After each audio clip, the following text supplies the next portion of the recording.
Welcome to Micro Moments of Self-Love. I'm your host, Fatima Deoji, and today's episode is a short departure from our usual themes. Today with us, we have a distinguished guest, Mr. Hamdi Abuali, who is the Palestinian Ambassador to Tanzania, Mauritius, and Seychelles, and has been serving since 2018. Let's embark on this journey together, one micro moment at a time. Thanks for tuning in. Thank you, Ambassador Hamdi, for having me here, for inviting me to the Palestinian Embassy. It's an absolute pleasure to be here with you to have this conversation about the conflict that's happening in Palestine. So I'm just going to start out I want to understand what's your background. You've been the Palestinian Ambassador for Tanzania, for Seychelles, for Mauritius. What's your story? What's your background? Thank you. First, Assalamu alaikum. Welcome to the Embassy of State of Palestine, Tanzania. This is a place that's been established for almost 50 years. The Palestinian presence in Tanzania go back to a very long history of cooperation with the Tanzanian people.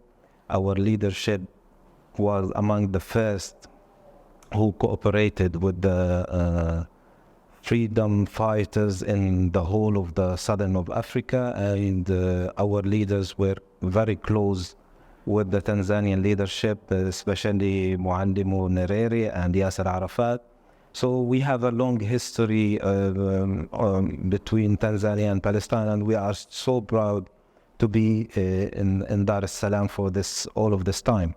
Today, I'm here as the ambassador of the State of Palestine, as Tanzania recognizes the State of Palestine, and this is my 5th year in the country, and the cooperation still continues, where we are working on the fields of tourism, we are working in the fields of agriculture, in medicine, and in artificial insemination.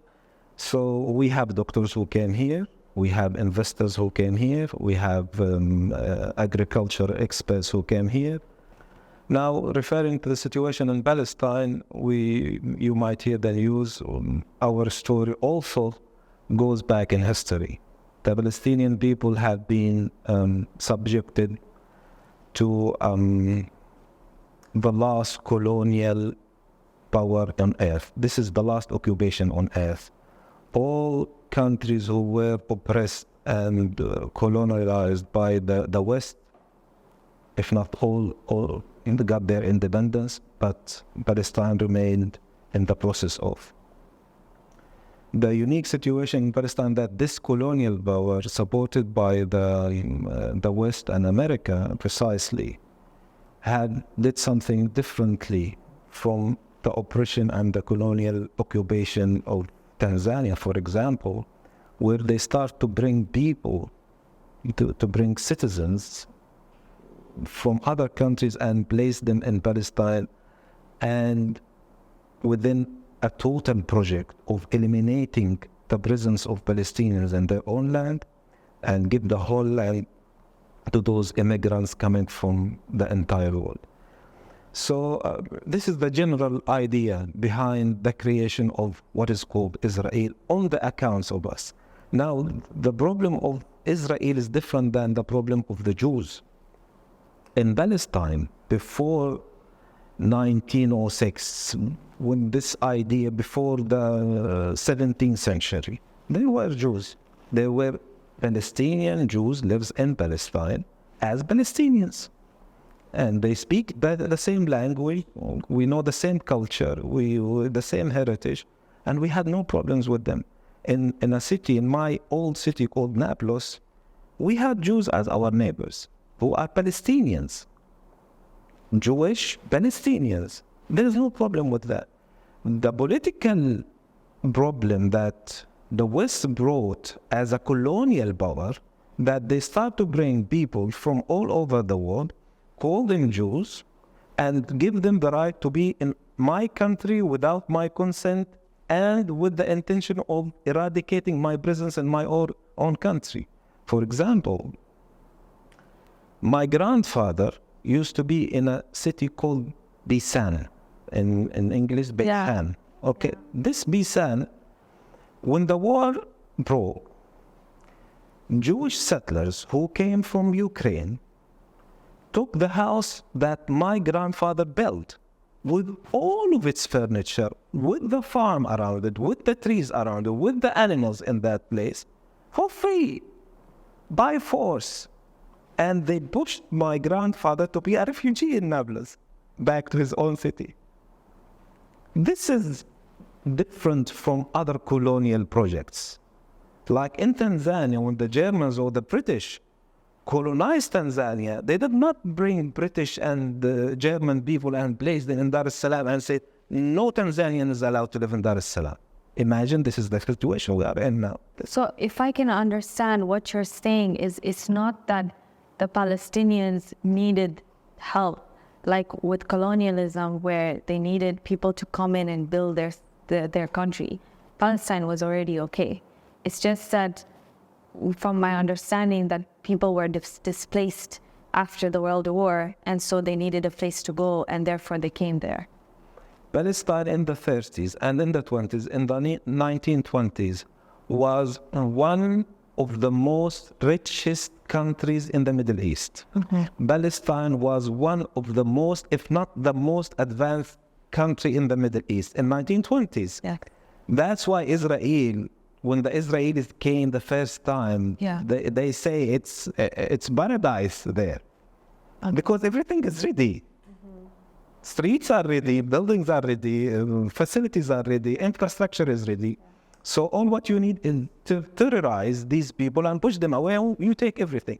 So according to my understanding, what is being said is that it is the rightful land of, the Israelis, that according to verses in the Bible, right? The understanding is that that land belongs to the Israelites. So can you shed some light on that?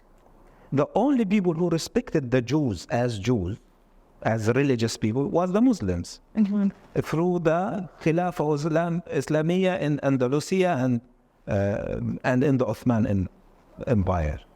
So, as Muslims, we have no problems with the Jews as Jews, but we have a problem with colonial power. We have a problem with aliens who came to kill us and take our land. We have a problem with alien power, colonial power, who want to establish a military base in the Middle East to make all of this Middle East follower or erupted. So our problem is not with the religious, or with the religion of Judaism. This is something away from what we believe in, because Allah subhanahu wa ta'ala says that those people of the book we have to respect, and we believe in Moses more than they believe. By the way, the majority of Israeli Jews, they don't believe in God. The majority go to Tel Aviv. The majority in Tel Aviv, they are atheists. So it's not the religion. There are some factions in the Israeli society who are religious and who are now taking the government to the far fascist right wing, but the majority of Jews or Israelis are not Jewish. So it is not ever the issue of Jews against Muslims. Maybe it is the issue of Christians who believe wrongly that if we created the country of Israel, we'll bring the Messiah. And so if we support Israel to be created, the Messiah will come. But do you believe in common sense? If Jesus comes today, will he support Israel? Will he stand with aggression, killing of children, imprisonment, torture for other people? Is this the call of Christ? So I think that one question that I want to ask you is that you've already said that it's not a religious war, but can you give us proof from what has happened, right, in the conflict in Palestine, that in fact it is not a religious war? According to a lot of people, that this is a war on it's a big war between the Muslims and the Jews. And according to our understanding of what is happening, and I'm sure you can shed some examples that, you can say that, is it really a war between them? I will give you a very simple example. Yeah. In Gaza, before we go into the West Bank, Israel says that we are killing Hamas, but they bombed 3 churches and they killed many Christian people. They killed people who are opposing Hamas. They killed people who are against Hamas, politically and religiously. Right. So in the West Bank, who are tortured and killed are also Christians. In Jerusalem, who are killed, imprisoned, tortured, and expelled from Jerusalem, Christians. Yeah. So it is not those Jews against only Muslims because we are Muslims. Israel is a colonial power that kills, deport, and imprison whoever disobey the presence of a colonial Jewish state. It is actually not a religious war. Absolutely not. Absolutely not. Israel in the Bible, is it Israel today? Israel that was described in the Bible does not mean or does not equal Israel that is a colonial terrorist regime. Israel in the Bible, which God mentioned, it cannot be Israel that we see today, because God will not. We believe that God is of mercy. Jesus is of mercy. He cannot promote, encourage, or accept the aggressions, the killing, the torture, the terrorism that the state of Israel today is doing. Yeah.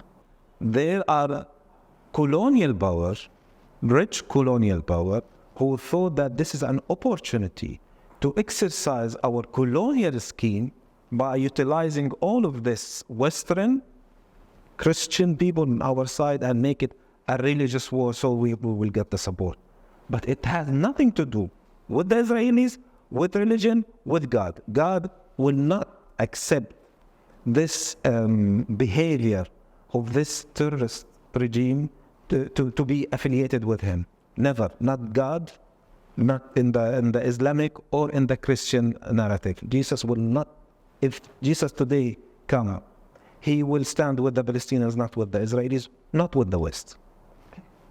Social media is doing a great job in countering this huge machine of propaganda that Israel used for so many years and the West used for so many years. Now people are starting to think, to question, to wake up. This is one of the most important gains of the struggle of the Palestinians. This is one of the most proud thing that we think that we achieve, is to wake up some of the people, to let them see, to let them know, to let them question, to let them examine the facts, and they know by themselves, and then they make up their mind. Not to be ignorant or to be afraid to talk or to discuss or to question or to think. You did speak a little bit about this, but how do you feel social media has played in people understanding anything about this conflict? How do you think that has played a part? Social media, what they did, a very simple, straightforward thing, is that they couldn't allow some of the footage to escape to the public. These footage would have not escaped if social media was not there, because Israel in 1947 did exactly what they are doing now in Gaza, but the media did not mention that. The Western propaganda machine did not mention that. They cover it up. They say it did not happen. As Israel tried at the beginning to say it did not happen. As Israel at the beginning, they said that the Palestinian beheaded 40 children and they burned this all was lies. And it was proven that it was lies because of social media, because of some of the truth managed to escape. Mm-hmm. And this truth, which is managed to escape, reached the people. How did the truth escape? Is it that there were journalists on the ground during this conflict that were able to cover this? This is a very important question, and I should have concentrated on that because it is very important, very crucial. Israel's plan all the time, when it goes in a war, they cover it up. People should not know what happened exactly. The massacres they do, they cover it up. That's why Gaza has been besieged for 17 years. When they invaded Gaza, when they started bombing Gaza, they did not allow one journalist from outside to enter Gaza. They say no journalist, no media will come inside. They even cut electricity, so there will be no communication. They bombarded all the communication towers. They cut internet. So all these stories will not come out. And they planned this so huge that they targeted all possible towers or antennas or journalists to cover up the story so nobody will know what happened. The killing, the torture, the destruction, the bombing, the rape, the imprisonment, all of that, they denied. Even they say that it does not exist. I will mention the mayor, deputy mayor of Jerusalem, said there is no Christians even in Gaza. Officially, they were saying there was no Christians. Three churches were bombarded, but they said there's nobody. They told there is people. We talked to them. No. Okay, maybe I don't know. I want to ask you, Mr. Ambassador, as a Palestinian yourself, have you struggled with any part of your family who have? Me, like other Palestinians, we are a family like other Palestinians. My uncle is a doctor, and he was in his ambulance who took a permission from the Israeli soldiers to go and rescue a wounded Palestinian. They gave him the permission. After he went through, they bombed him. They killed him in his own ambulance.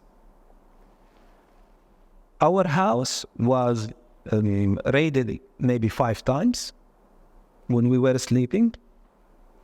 Our neighbors, my classmate, who was shot in front of us, and many of my family members are imprisoned. Many of my family relatives in Gaza were killed. So yes, to be like any other Palestinian. My family is in Ramallah now, and a month ago, my wife had the soldier throw a bomb on her. God saved her, and she was almost. We thought we lost her. So yeah, me like any other Palestinian people, we are all the same. But do we say that enough? We are tired. We're gonna leave. We're gonna give it to Israel. No. Who will live there? Either the issue of living or death or prosper or otherwise, or rich or poor. These are, in our belief, we believe that these are grants from Allah, from the Creator. We have no control on it. And this is our position and our gift that God gave us to be in that holy land, to do a holy job, and to resist an unholy and a devilish powers. And this is something we should enjoy, and this is something we should appreciate, and this is a gift that we are giving, and this is we are so grateful for it. So the issue of terrorizing us to leave our country, this is not on our agenda at all. Whatever they can do. So currently, South Africa has taken action in the International Court of Justice, right, regarding this conflict against Israel. What are your views on that? And what is the relationship between South Africa and the Palestinians? Why are they taking this action? Well, a very, very important question. Thank you for it. And I think it is the time. I want to distinguish between South Africa as a country who went into the struggle for freedom fighting, and to distinguish about the political system in South Africa. Yes, we were brothers in arms with the South Africans. Yes, we fought with the South African against the apartheid and against the colonial regime. Yes, we were close friends with Nelson Mandela. Yes, we consider him a very important icon in our history and in the history of freedom fighting, like Muallim Nyerere. But what South Africa is doing now, I think it is a moral challenge. This is a humanitarian moral challenge by the South African leadership to say that we are here, we exist, and we have an opinion, and we dislike what is happening, and we want it to stop. This is a step that not many countries could take. But South Africa, in a very heroic fashion, they came up and in the right time, and they said enough is enough. According to what I'm aware of, is that the reason the conflict is going on in Palestine is because of land and because of wanting the Palestinian land, which according to the Israelis is there, and according to the Palestinians is there, right? So that we can kind of understand try to understand the Israel perspective. But I want to understand, what has that got to do with Lebanon and 2006? What happened in 2006 that led to the resistance now, existing there, the resistance realized the real scheme of Israel. So Israel tried to come in to Lebanon? Israel occupied Lebanese land by force, by military. And what was the thought process? The thought process that we can occupy a part of Lebanon and create a buffer zone, and then this buffer zone will be settlements, and then with time it will be Israeli land, and then we'll create another buffer zone, then we take another piece of land and we call it buffer zone, then we bring settlements, then we take another buffer zone and we bring settlements, and then this is how they expand. Also, they occupy the Golan Heights from Syria and call it a military zone. Tomorrow is going to be a settlement zone, and then it will be a part of Israel. The day after, they might take part of Jordan, and they consider it military area, then it's buffer zone, then it's Israeli land. So this is also, they took part of Israel, of Egypt, which is Sinai, and unless the Egyptians by force push the Israelis back, they wouldn't consider it an Israeli land, and it was a promised land too. So Israel will use the religion and promised land and chosen people and the Bible and just to justify their colonial ambitions, to expand and to take more land and to take more resources and to bring all of these people in the region as similar followers. Concept happening in south of Lebanon right now? Sorry? Is a similar concept happening in south of Lebanon right now? Israel, until now, does not believe that the Hezbollah could chase them out of Lebanon, and they will not forgive this. Israel, for 2006. Yes, Israel still feeling the insult that was slapped in their face, that somebody who's an Arab, Lebanese Muslim could resist us and could chase us out of a land that we occupied. This, what the Lebanese resistance did, is much greater than a war that they win or lose. What they did is they made the Israelis feel that they are beatable, that they can be thrown out, that they can be withdrawn, that they can lose a war.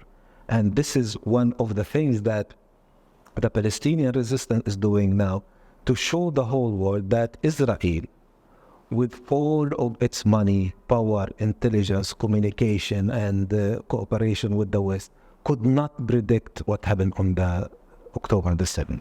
Israel, the one who sold technology of spying and spyware and all of these ill programs, they could not manage to predict October. That's why they are shocked. They are shocked from South Lebanon that they could have been resisted and the Lebanese could win. They are shocked that the Palestinian resistance could fool their system. They are shocked that their products they are selling to the whole world that we are a superpower, nobody can beat us. It's proven wrong. They were shocked that somebody who is primitive with their equipment, military equipment, could beat Israel. They are shocked of all of this. This is a slap in the face that Israel want the whole world to forget. Because how could they sell themselves as superpower, as the mightiest in the region, as the strongest, as the one who sells technology for spying and knowing and intelligence? How could they sell this anymore? So what the Palestinian resistance and the Lebanese resistance to Israel is greater than a defeat in a war. And where it's been over 110 days of conflict, what do you think is going to happen? I will tell you what I hope to happen. I hope that the war stops. I hope that humanitarian assistance will come to us, to our children. I hope medical assistance will come to our children. I hope that we can have a time of peace, that we can cure our wounds and bury our family members. I hope that the truth comes out. I hope that the people are more aware. I hope that the whole world, Tanzania, Africa, Asia, knows the truth. I hope people know what is happening to us and why is it happening to us. But I don't think Israel is willing to ease our situation. I don't think Israel will give us a chance to breathe. I don't think Israel will give us a chance to cure our wounds. I don't think there is enough power in this world community to put pressure on Israel to stop what they are doing. I hope it will come eventually. I hope it does not take a long time. But I am sure that we are there. We will continue to be there. We will resist until we are done, either by victory or by death.